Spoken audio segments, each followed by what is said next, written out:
a seemingly ordinary woman to those who merely passed her by, but extraordinary to anyone brave enough to truly see her. Her name?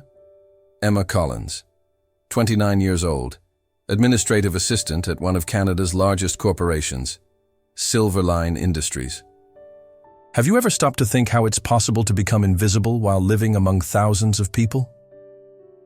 Between cold hallways, endlessly ringing phones, and a routine that repeats like a scratched record, there was someone who, day after day, was being swallowed by the system.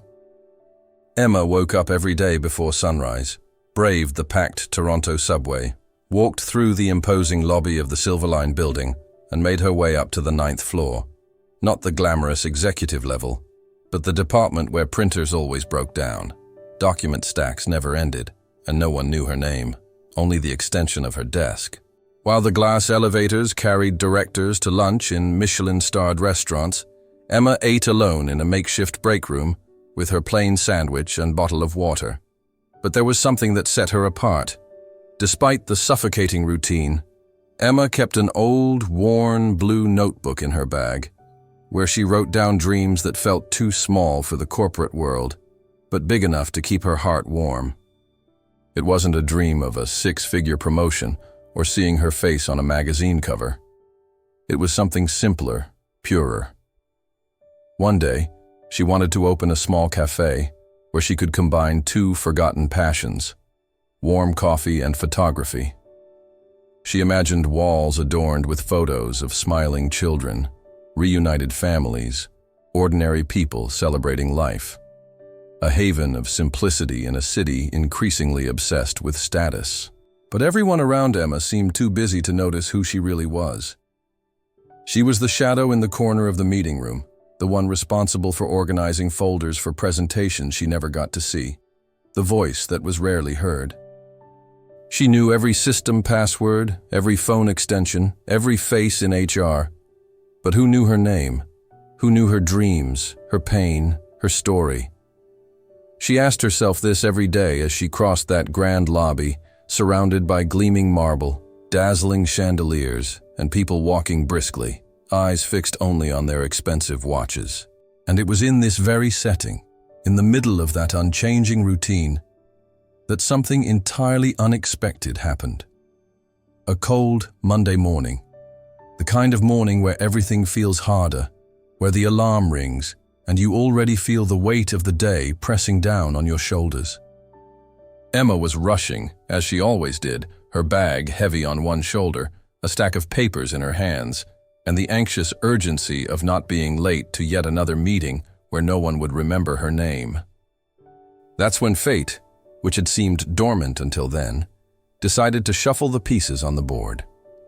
In the middle of the lobby, the papers slipped from her hands and scattered across the shiny floor, contracts, reports, and confidential documents flying like leaves in the wind.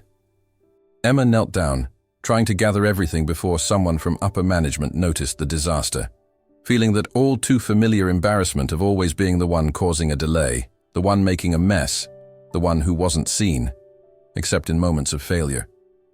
But that day, something different happened. A pair of hands appeared out of nowhere, helping her pick up each sheet with a calm smile. No rush, no judgment. She looked up and saw an unfamiliar face, a kind gaze, a sincere smile.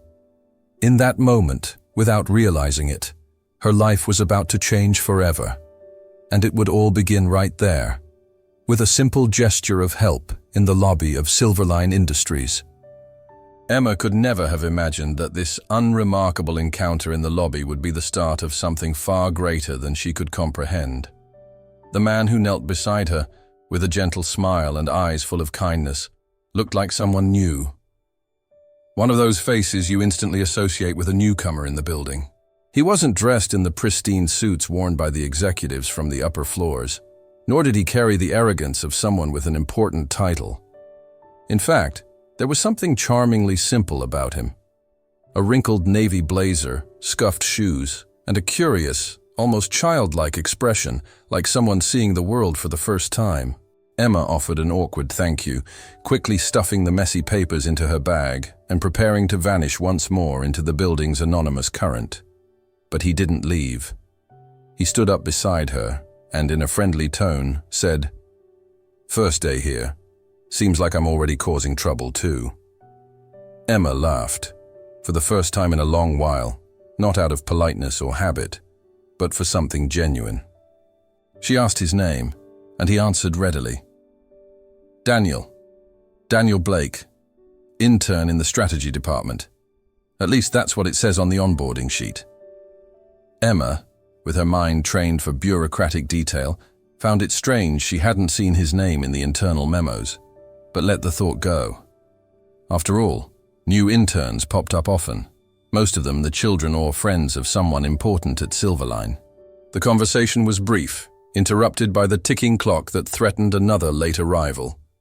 Emma rushed off to her meeting and Daniel to the orientation room, or so he said. But his face remained etched in her mind. Unlike the usual coldness of the building, Daniel brought an unexpectedly warm presence. In the days that followed, the improbable began to happen. She kept bumping into him, in the hallways, in the elevator, sometimes in the line at the cheap coffee kiosk on the ground floor, far from the gourmet cafes of the executive levels. Always with that same easy smile, always with a simple phrase that brightened the moment. What started as casual encounters turned into a comforting routine. Daniel seemed different from everyone else. He didn't gossip about office drama, didn't talk about career ambitions, and didn't seem obsessed with impressing anyone. On the contrary, he seemed genuinely interested in Emma. He asked about her projects, her dreams, her weekends, and most importantly, he listened. They began to have lunch together, first by coincidence, then by choice. Emma felt like she could be herself, without filtering her words or worrying about being judged. He laughed at her silliest stories, showed interest in every small detail, and shared parts of his own life, like the fact that he had lived abroad, loved photography, and believed that even inside the system, beauty could still be found in small moments. Daniel never acted like someone trying to climb the corporate ladder. He helped with reports, offered creative ideas, but always said, "I'd rather learn from the ones who keep the gears turning." And for the first time in years, Emma felt truly seen. He began leaving notes hidden on her desk with little motivational messages. "You're more important than you realize," or "Big dreams start with small steps." She kept every one, like silent reminders that someone saw beyond her job title. The gray routine began to take on brighter colors. Emma felt that for the first time, someone saw beyond her mechanical role in the office. Daniel made her remember who she had been before the rush turned her into just another cog in the system. And even without knowing his true identity, Emma found herself waiting, with a hidden warmth in her chest, for those quick hallway encounters, those simple lunches, those honest conversations. She didn't know it yet, but that so-called intern had entered her life to redefine everything she knew about visibility, respect, and, perhaps, love. The days at Silverline Industries started to feel different for Emma. The once heavy, predictable routine full of uncomfortable silences was now filled with light moments that quietly warmed her heart. Daniel, always smiling and thoughtful, turned little everyday details into something special. He showed up in the most unexpected moments, holding an extra cup of coffee just for her, or walking across the floor just to ask how her morning had been. They weren't grand gestures. They were small things that slowly began to color Emma's world among the corporate gray.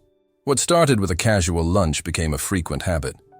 They always met at the same table in the tiny ground floor cafe, where lower-level employees ate out of sight from executive eyes. Their conversations flowed so naturally that time seemed to pass more quickly. Daniel spoke little about himself. He would change the subject when it came to his personal life or career path, always turning the focus back to Emma. And for the first time, she felt comfortable sharing her real desires, her quiet joys, even her deepest frustrations. She told him about her old dream of opening a photography cafe, a simple space where everyday people could get quality portraits without paying a fortune. Daniel listened to every word with a smile and attentive eyes, as if each syllable carried weight. He didn't laugh. He didn't minimize the dream. Quite the opposite. He encouraged her. You should put that on paper. Give it a real shape. Maybe even build a business plan, he'd suggest. Always interested, always respectful.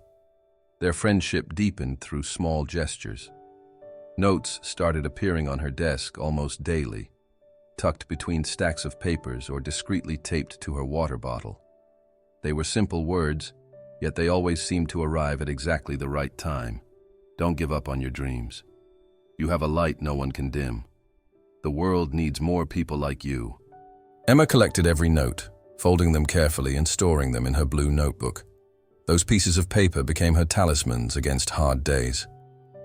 Daniel also had a unique way of turning ordinary moments into small bursts of joy. One day, she found a wildflower left on her keyboard with a note that read, "Because even among concrete, beauty survives." Another day, when her computer crashed and stress began to overwhelm her, Daniel showed up out of nowhere, helped restart the system, and returned minutes later with a hot chocolate to ease the moment. Emma laughed at it all, but deep down her heart felt warmer than it had in years. They began to share deeper thoughts over lunch. Daniel spoke of his passion for photography, about his search for authenticity amid corporate artificiality.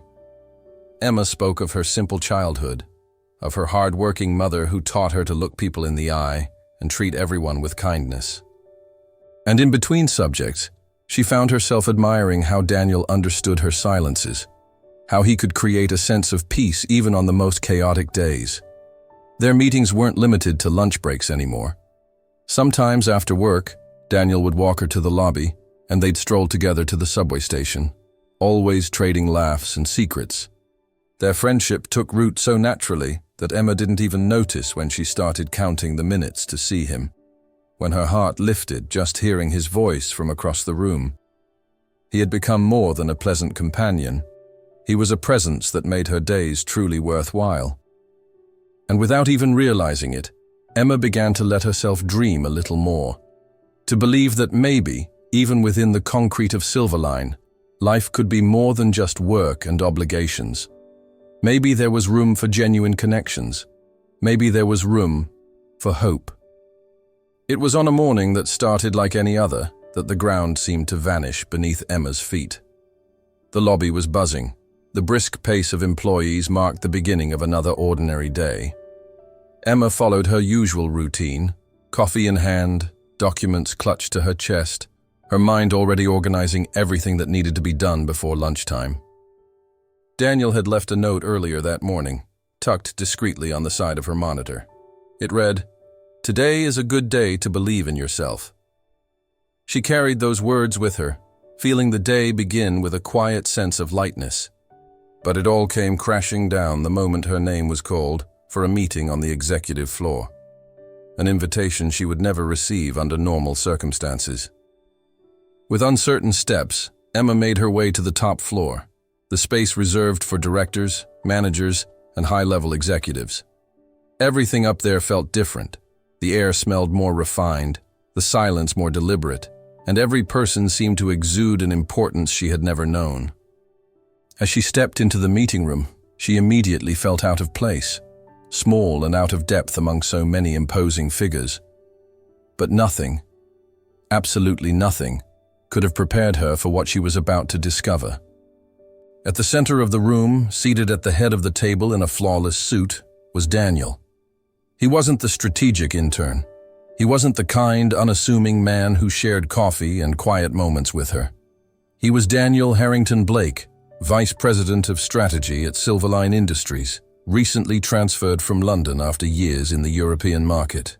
The realization hit her like a crushing weight. Every conversation, every note, every lunch now felt like part of a carefully constructed lie. The shock was so overwhelming that Emma barely registered the first few minutes of the meeting. The voices around her sounded distant, echoing inside a fog of confusion and betrayal. Daniel's eyes met hers for a brief second. The usual smile was gone. He looked uneasy, maybe even remorseful, but none of that mattered to Emma in that moment. All she could feel was the sting of being deceived, of having opened up to someone who in truth belonged to the very world she had always avoided, the world of power, status, and unreachable privilege. When the meeting ended, Emma walked back to her department in silence. Each step felt heavier than the last. The building that once seemed merely indifferent now felt cruel. She relived every moment in her head, every word, every laugh, and it all felt tainted now, poisoned by an unspoken lie. What hurt wasn't just learning who Daniel truly was. It was the betrayal of trust. She had allowed herself to dream. She had believed in someone. She had found comfort in a friendship that now seemed like a carefully staged performance. In the days that followed, the atmosphere grew unbearable. Emma avoided Daniel at all costs, took alternate corridors, changed her lunch hour, kept her headphones in to block any attempt at conversation. She didn't know what hurt more, the truth he had hidden, or the way he had made her feel seen. Because in the end, she was just another invisible assistant to a vice president who could pretend to be ordinary whenever it suited him. Whispers started spreading. Emma's name traveled through the halls in hushed voices, followed by suspicious glances and venomous speculation. Some claimed she had gotten too close to the new VP. Others implied she had tried to take advantage of the situation. The whole building seemed to conspire against her peace. The lightness Daniel had once brought now became a suffocating weight. And for the first time in a long time, Emma felt her already small world shrink even further. She wanted answers, wanted to confront Daniel, but pride and hurt kept her silent. All that remained was the bitter sting of having trusted the wrong person. The weeks that followed tested Emma's strength in ways she never expected. News of Daniel's real identity had spread like wildfire. Just walking down the corridor exposed her to whispers, side glances, and an invisible tension that clung to every space she entered. Emma, once invisible to most, was now the center of unwanted attention, and not the kind anyone would want. Cruel comments surfaced during coffee breaks. Wild theories made their rounds in team meetings. Even previously indifferent colleagues now viewed her through a lens of suspicion. The harshest blow came with a formal summons from Human Resources. The message was cold, to the point, offering no context. A meeting at 2 p.m. to clarify conduct in the workplace. Her chest tightened. Her mind raced with questions no one seemed willing to answer. Despite her best efforts to remain composed, it felt like walking into a trap. She had always followed the rules, always given more than was asked of her, always stayed in her lane. And now she was being treated like someone under investigation. The HR director, Sophia Lambert, a woman known for her fairness but also her unyielding nature, led the meeting. Emma sat upright, answering every question with honesty. But the humiliation was unavoidable. They asked about the frequency of her encounters with Daniel, questioned her about the notes, their conversations, even their lunches. As if every act of kindness could now be twisted into favoritism or manipulation. It was painful to realize how easily a sincere connection could be turned into something ugly. Sophia took notes with a neutral face, and Emma couldn't tell whether there was understanding behind her eyes or just quiet judgment. The atmosphere in the office became toxic. Emma noticed conversations dying when she entered the room. The tone of voice would shift the moment her name came up. Mason Reynolds, the marketing manager known for fueling gossip, seemed to revel in twisting the narrative. "Looks like Emma finally found her shortcut to the top," he whispered, as if she had used Daniel to gain some secret advantage. The injustice cut deep. All Emma ever wanted was to do her job, maybe quietly hold on to her dreams. Now, even that seemed out of reach. What used to be a tolerable routine had become an emotional minefield. She avoided meetings, kept her eyes down, withdrew more and more. Daniel tried to reach out, messages left unread, small gestures met with silence. She didn't know what he was feeling. Inside her, anger mixed with hurt, sadness with emptiness. Everything they'd built over weeks of friendship now seemed like a fragile illusion, shattered the moment his title was revealed. The worst part wasn't the isolation, it was the thoughts that haunted her at night. Had it all been planned? Had Daniel sought her out just to observe things from a ground-level perspective? Was she just a convenient distraction? With each passing day, Emma felt her strength slipping away. The job, already demanding, had become cruel. Every step inside that building screamed her irrelevance. Every glance made her question her worth. She clung to what she knew to be true, her integrity, her work ethic, her commitment. But when the world seems intent on crushing you, even your strongest truths begin to falter. And for the first time, Emma wondered if she would ever recover. The ground beneath her had vanished, and she found herself surrounded by walls that only seemed to grow taller, with no exit in sight. What Emma didn't know was that while she battled the stairs and whispered cruelty in the halls, Daniel was fighting his own silent war behind the scenes. The newly arrived vice president, expected to be distant, untouchable, cold, had begun to move pieces that would soon shake Silverline Industries. He didn't retreat to his luxury office. Instead, he made a point to walk the building, to listen in on conversations, to quietly sit in the break rooms of the operational teams. He knew exactly what was being said about Emma. He knew who was feeding the rumors and how people twisted the truth to protect themselves or earn fleeting relevance in the toxic office ecosystem. Then came the moment no one expected, a company-wide meeting with the entire executive board and all key departments present. That's when Daniel chose to put an end to the speculation. No one anticipated that the vice president himself would descend to the common floor, let alone speak with such clarity and firmness about what had been happening. In a calm but resolute tone, Daniel began by explaining his real reason for walking the company incognito.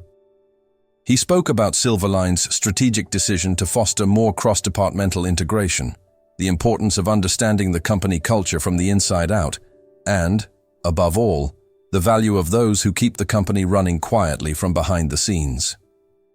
He didn't stop there. Daniel made a point of mentioning Emma Collins by name as an example of dedication, competence, and ethics. He told the directors present how she had contributed to key analyses, how her suggestions on small administrative processes had already saved the company time and resources, something previously overlooked due to corporate arrogance. Daniel was emphatic. Silverline needs more people like Emma, people who give their all without expecting recognition, who fight for results even when no one's watching. The faces that once smirked in hallways were now tense, some visibly uncomfortable. His public defense of Emma didn't end with words. He formally requested that HR review its internal procedures for behavioral investigations, demanding greater rigor and less room for gossip to influence decisions. He asked Sophia Lambert to ensure the emotional well-being of Emma and of any employee subjected to character attacks would be protected. For the first time, someone with power stood up not for personal gain, but to protect those who never had a voice. Emma heard about Daniel's speech through the same co-workers who once gossiped about her. Suddenly, the atmosphere shifted. Whispering turned into awkward silence when she walked by. Hostile glances were replaced with surprised expressions. Some even hinted at respect. She didn't know exactly what had been said in the meeting, but for the first time, something seemed to be working in her favor. A few days later, Daniel asked to speak with her, this time with no pretenses, no hidden truths, just a man trying to fix what had been broken. He admitted his mistake in not being honest from the beginning, but explained his intentions. He wanted to understand the heart of the company before becoming part of the decisions that would shape Silverline's future. And along the way, he had found something far more valuable than any report. He had found Emma. He told her, without hesitation, that he wasn't going to pretend to be distant, that he wouldn't let rumors ruin the reputation of a woman so full of integrity and talent. In that moment, Emma felt the walls inside her begin to fall. For the first time, she saw Daniel not by his title, but by the courage he had shown in standing up to an unjust system. And for the first time since everything had fallen apart, Emma took a deep breath and felt that maybe, just maybe, there was still room for justice, dignity, and truth inside those glass walls. Over time, the tide that once threatened to swallow Emma began to turn. The change didn't happen overnight. but each small victory brought a renewed sense of belonging.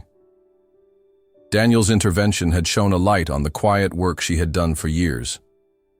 For the first time, her reports were read carefully, her suggestions were taken seriously, and meetings where she had once been present only as a formality now became spaces where her voice mattered. The administrative department noticed her transformation, and more importantly, the leadership began to see the potential they had long overlooked because of rigid hierarchies. The biggest shift came when Sophia Lambert, the HR director, approached Emma for a formal conversation. She acknowledged the flaws in the previous investigation and explained that, upon review, they had identified valuable contributions from Emma that had been ignored for far too long. Sophia informed her that the company had decided to implement changes in departments where employees like Emma could thrive.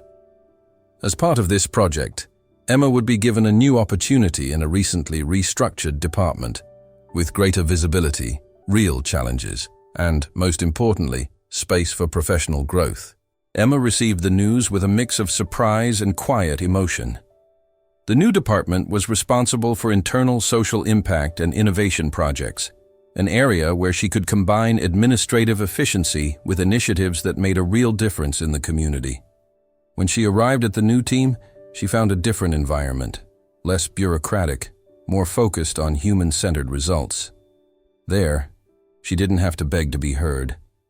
Her ideas began to make sense. Her experience, once overlooked, became a reference for new colleagues. And it wasn't just at work that Emma began to rise again.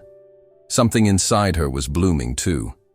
She rediscovered herself, saw her own worth, and reclaimed forgotten dreams. The old blue notebook, which had spent months buried in the bottom of her bag, returned to her desk. In it, she wrote down ideas, project drafts, even small motivational quotes to remind herself that she was capable, that she deserved recognition, not for her title, but for the real value she brought. Daniel remained by her side, but never overstepped. He quietly supported her, celebrated each achievement from a distance. When they crossed paths in the hallway, their exchanged glances carried more than camaraderie.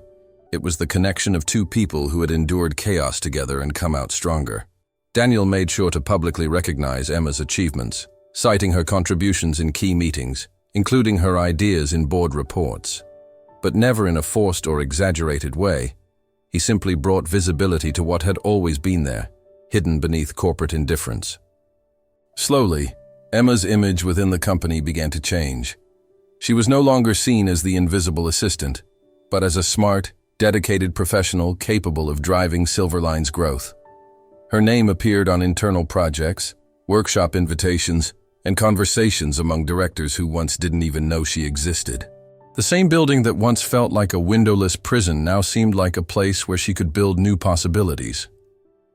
This phase brought her not just recognition, but something even more valuable: emotional freedom. Emma felt proud when she looked in the mirror. She felt peace at the end of her workday. She felt purpose in every task she completed. She knew her journey would still have challenges, but she also knew she could overcome them. The transformation wasn't just in the job title now printed on her badge. It was in the way she finally saw herself. A strong, capable woman, full of potential. And more than anything, a woman who had learned she didn't need grand titles to prove her worth. She just needed the courage to never give up on herself. With her professional life finally stable and a new light in her eyes, Emma began dedicating time to an old dream she had kept close to her heart. A cozy photo cafe where the magic of photography would meet the simplicity of fresh coffee, creating a warm space for everyday people. It wasn't a grand project. It wasn't about luxury, but it carried the essence of what Emma had always believed, that beauty lies in simplicity, and that every person deserves to be seen and celebrated. She shared the idea with Daniel during quiet afternoons, between papers and cups of coffee, and to her surprise and joy, he was just as passionate about it as she was. Together, they decided not to wait for the perfect moment or some official approval to bring the dream to life. They began planning what would become Café Light and Lens, a small space in the heart of Toronto, in a modest neighborhood, where families and children could have access to quality photography at affordable prices, far from the expensive studios and places that felt unreachable for most. The idea wasn't just commercial, it was social. It was an act of love and dignity for a community often overlooked by big corporations and luxury standards. The following weeks were intense. Emma and Daniel split their time between their work at Silverline and meetings with local vendors, fixing up the space they had chosen, researching prices, and even running a small promotional campaign with simple posters and word of mouth. Emma, once the invisible administrative assistant, was now leading a project that brought smiles to people's faces, creating moments of genuine joy. And Daniel was there by her side, not as a powerful executive, but as a partner, a friend, a believer in her dream. The cafe's opening was a modest celebration, with only a few guests, but it was filled with meaning. The main wall was decorated with candid photos of children playing, families together, and authentic smiles captured in precious seconds. The smell of fresh coffee blended with the laughter of children, creating an atmosphere that felt worlds away from the grayness of corporate life. Emma felt her heart burst with joy as she looked at those images, heard the sincere thank yous from people walking through the door, and realized that, at last, she was building something that made sense, not just to her, but to so many others. The cafe wasn't just a business. It was an extension of Emma and Daniel's souls. It gave a voice to those who were often invisible, celebrated the simple and the everyday, and honored love and human dignity.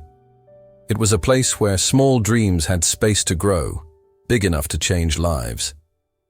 More than anything, it became a refuge, where they themselves found peace and purpose, far from the pressures and expectations that had once threatened to crush them. Over time, Cafe Light and Lens became a meeting place, a hub for community events, and even for photographic exhibitions. Emma was proud of every step, every smile, every story told through pictures and flavor. And Daniel, always by her side, proved more than ever to be someone who valued essence, someone who understood that true wealth isn't found in job titles or figures, but in the human connections we build. That dream, brought to life, was proof that even in a world driven by status and competition, there is still room for simplicity, generosity, and real love. Emma hadn't needed to give up her identity to find her place, quite the opposite. She did it by staying true to herself, by believing that life can be beautiful, even in its most modest details. And Daniel, who entered her life as a mystery, became the ideal partner for this journey of building and fulfillment. The cafe became more than a business. It became a symbol, a silent testimony that even the most humble dreams hold the power to change destinies and touch hearts. And within that space, filled with light, photographs, and the scent of coffee, Emma and Daniel found not just a project, but a home where their values and dreams could grow together. The months following the opening of Cafe Light and Lens were filled with a peace and happiness Emma had never imagined possible. There, far from the cold lights of the office and the suffocating pressures of Silverline Industries, she found not just a place to realize her dreams, but a refuge where her heart could finally rest. And it was in that setting of simplicity and shared purpose that Daniel decided to take a step that would change their lives forever. There were no grand gestures, no camera flashes, no audience. The proposal happened on an ordinary afternoon, as the sun set through the cafe windows, painting the walls in golden and amber hues. The aroma of freshly brewed coffee filled the air, mingling with the soft scent of freshly printed photo paper. Daniel held Emma's hand gently, looking into her eyes with a sincerity that needed no fancy words. He spoke simply, his voice low but full of emotion. "Emma, I don't want this to be just a chapter in our lives. I want it to be our forever story. Will you marry me?" Emma felt time slow down. Each heartbeat sounded like a drum announcing something sacred. She realized then that every difficult step, every doubt, every tear and joy had led her to this moment. The proposal wasn't just a symbol of love. It was the celebration of a shared journey, of mutual respect that had blossomed within corporate walls, and matured under the warm light of the cafe they now called home. She said yes, without hesitation, with a smile that reflected the full depth of what she felt. It wasn't a promise made for show or to impress anyone. It was a true, intimate choice, built with the honesty of someone who knows they've found a safe harbor in another soul. There, in that simple and welcoming space, Emma and Daniel found not just a commitment, but the confirmation that their souls were intertwined far beyond titles and appearances. The proposal marked the end of one chapter and the beginning of another, filled with possibilities and shared dreams. They knew the road ahead wouldn't always be easy. The corporate world, societal expectations, and their own doubts would still bring challenges. But the strength of what they had built, based on respect, friendship, and genuine love, gave them the courage to face whatever came. The following days were filled with plans for the future, meetings with family, and the joy of building a new stage together. Emma felt stronger than ever, not because she had earned a title or climbed a ladder, but because she had found someone who saw her for who she truly was, a woman with dreams, dignity, and a heart full of life. Daniel, in turn, found daily inspiration in Emma, not just to be a better executive, but to be a better man, more human, more present. At Silverline Industries, their story shifted from rumor to inspiration. Colleagues who once looked on with doubt now admired the journey of an assistant who had not only reinvented herself, but had found true love along the way. And Café Light and Lens remained, a silent witness that even in a world driven by appearances and status, what truly matters are the connections we build and the respect we nurture. Emma and Daniel continued their journey, side by side, learning to balance career, dreams, and personal life. And though the future was uncertain, they knew that together they could turn every challenge into an opportunity. Because, in the end, it wasn't titles or money or status that would define their lives. It was the love and dignity they chose to live by. True love is proof that when we look beyond masks and appearances, we find people who are worth it, moments that warm the heart, and dreams that come true. And Emma Collins, the assistant who was once invisible, now shone with the light of someone who knows that to be truly seen is, above all, to be loved for who we really are. And so ends the beautiful journey of Emma and Daniel. A story that proves that amid the chaos of everyday life, true love and simple dreams can bloom and transform everything around us. If you enjoyed this story as much as I did, how about joining this amazing community that grows bigger every day here at Enchanting Stories? Just click that magical subscribe button so you never miss an adventure, an emotion, or a happy ending yet to come. And don't forget to leave your like down below to show you support stories that touch the heart and inspire the soul. Oh, and share it with that friend who loves a story that stirs the emotions. Who knows, they might need a little magic today, right? Now I want to know from you. What city in the world are you watching us from? Tell us in the comments, because here at Enchanting Stories, we love knowing we have special people from all corners of the world, joining us to grow this chain of stories and dreams even more. So get ready for more incredible stories, because this journey is just beginning. See you in the next video, and remember, your story deserves to be enchanting too.